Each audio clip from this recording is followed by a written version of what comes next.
Fascist মুক্ত বাংলাদেশে জনগণের সরাসরি ভোটে জনগণের কাছে দায়বদ্ধ, জনগণের কাছে জবাবদিহিমূলক একটি গণতান্ত্রিক সরকার প্রতিষ্ঠার লক্ষ্যে অন্তর্বর্তীকালীন সরকার গতকাল জাতীয় নির্বাচন অনুষ্ঠানের একটি সময়সীমা ঘোষণা করেছে। জনগণের অভিপ্রায় বাস্তবায়নের তাগিদে জুলাই সনদ ঘোষণা করা হয়েছে। জনগণের অভিপ্রায় বাস্তবায়নের এইসব উদ্যোগকে আমরা স্বাগত জানাই। মানুষের গণতান্ত্রিক রাজনৈতিক অধিকার প্রতিষ্ঠার যাত্রাপথে বর্তমানে আমরা ইতিহাসের যে সন্ধিক্ষণ পার করছি, এই ঐতিহাসিক সময়টির জন্য দেশের গণতান্ত্রিকামী জনগণকে দীর্ঘ ১.৫ দশকেরও বেশি সময় ধরে অপেক্ষা করতে হয়েছে।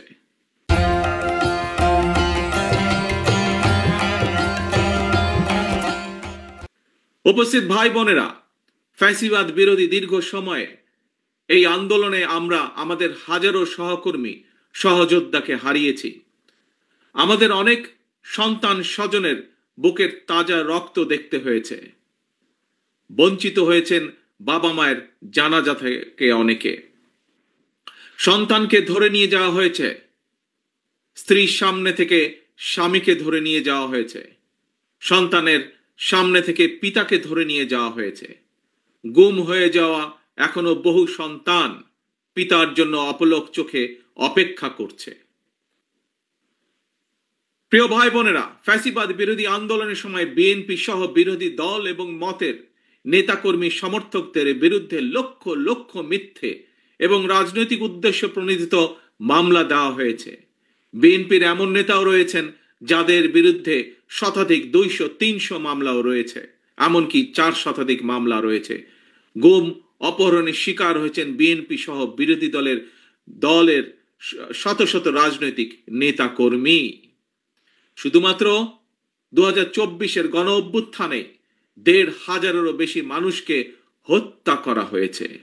খুনিদের বন্দুকের নল থেকে মায়ের কোলে থাকা 4 বছরের শিশুও রেহাই পায়নি। ক্ষমতালোভী ফ্যাসিস্টের কারণে আমাদের অনেক সাহসী সেনা কর্মকর্তাদের হত্যাযজ্ঞের শিকার হতে হয়েছে।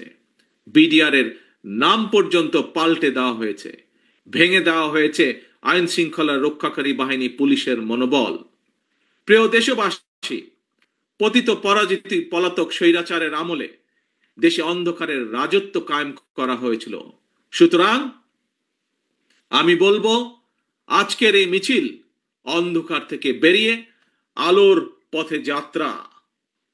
তবে প্রিয় ভাই বোনেরা, প্রিয় দেশবাসী, তবে এই যাত্রা কিন্তু খুব সহজ নয়। ফ্যাসিবাদ, উগ্রবাদ, চরমপন্থা যাতে আলোর পথে অন্ধকারের রেখা টেনে দিতে না পারে, এই ব্যাপারে গণতান্ত্রিকামী জনগণকে, গণতান্ত্রিকামী বাংলাদেশের প্রতিটি ভাই বোনকে আমি সদা সতর্ক থাকার আহ্বান জানাই। For more updates, follow us on Facebook, subscribe our YouTube channel, get the latest update on www.daily-sun.com.